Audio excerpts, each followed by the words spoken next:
अफगानिस्तान के लोगों को हमारे देश में लाके बसाएंगे और उनको हमारे बच्चों के हक के रोजगार उनको देंगे। ये लोग कह रहे हैं कि 2014 के पहले आए हुए घुसपैठियों को इन नागरिकता दी जाएगी। ऐसा नहीं है, ये तो शुरुआत है। एक बार ये सिलसिला चालू हो गया, एक बार दरवाजे खुल गए, तो फिर बहुत बड़ी संख्या में पाकिस्तानी और बांग्लादेश से लोग भारत में आने लगेंगे। कि CAA को आप सिर्फ CAA से नहीं, CAA को आपको NPR और NRC से जोड़कर देखना जरूरी है। क्या अमित शाह पार्लियामेंट में मेरा नाम लेकर नहीं कहे थे कि ओवैसी जी NPR NRC भी आएगा? क्या अमित शाह कई टीवी इंटरव्यूज में नहीं कहा था कि NPR NRC आएगा? Everything that's going to happen in the next 1 week is going to be connected obviously to Lok Sabha election. तो इतने सालों में क्यों नहीं हुआ? और ये शायद इलेक्टोरल बॉन्ड्स और पेटीएम का जो हो रहा है उसको शायद कवर करने के लिए होगा, बट नहीं होगा, क्योंकि धर्म के आधार पर नागरिकता देना संविधान के खिलाफ है। और ये मामला सुप्रीम कोर्ट में लंबित है, ये याचिका है सुप्रीम कोर्ट में, ये चैलेंज हुआ है कि आप धर्म के नाम पर नागरिकता देते हो। पर मेरा ये कहना है, कानून बना, ठीक है, विवादित कानून था, मतभेद थे, पर कानून बना क्योंकि बहुमत उनके पास थी। पर 4 साल 3 महीने क्यों लगाए?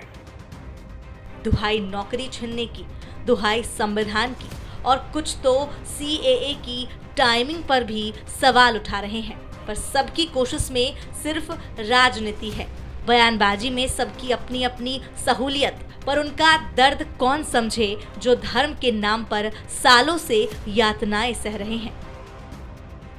कि CAA के आने से बाहर के लोग नौकरी लेंगे, ये कौन सा तर्क है?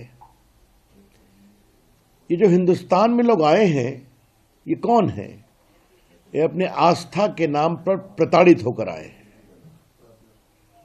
पाकिस्तान, बांग्लादेश, अफगानिस्तान से, और वो इसलिए प्रताड़ित हुए कि उनकी आस्था दूसरी थी।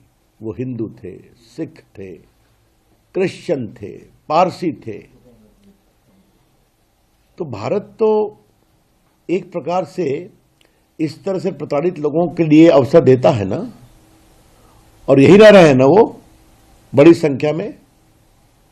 तो क्या उनको कानूनी माध्यम से नागरिकता का संरक्षण देना भारत का नैतिक, संवैधानिक और सांस्कृतिक अधिकार है या नहीं? अब जरा CAA को समझिए, जिसके जरिए प्रताड़ित अल्पसंख्यकों को नागरिकता देने का प्रावधान है, न कि किसी का हक और नागरिकता छीनने का। नागरिकता संशोधन कानून यानी CAA लागू होने से पाकिस्तान, बांग्लादेश और अफगानिस्तान से आए गैर मुस्लिम शरणार्थियों को अब आसानी से नागरिकता मिल जाएगी। नागरिकता संशोधन अधिनियम 2019 में दिसंबर 2014 से पहले 3 पड़ोसी देश पाकिस्तान, बांग्लादेश और अफगानिस्तान से भारत में आने वाले 6 धार्मिक अल्पसंख्यकों हिंदू, सिख, बौद्ध, जैन, पारसी और ईसाई को नागरिकता दी जाएगी। भारतीय नागरिकता केवल उन्हें मिलेगी जो 31 दिसंबर 2014 से पहले भारत में शरण लिए हुए थे।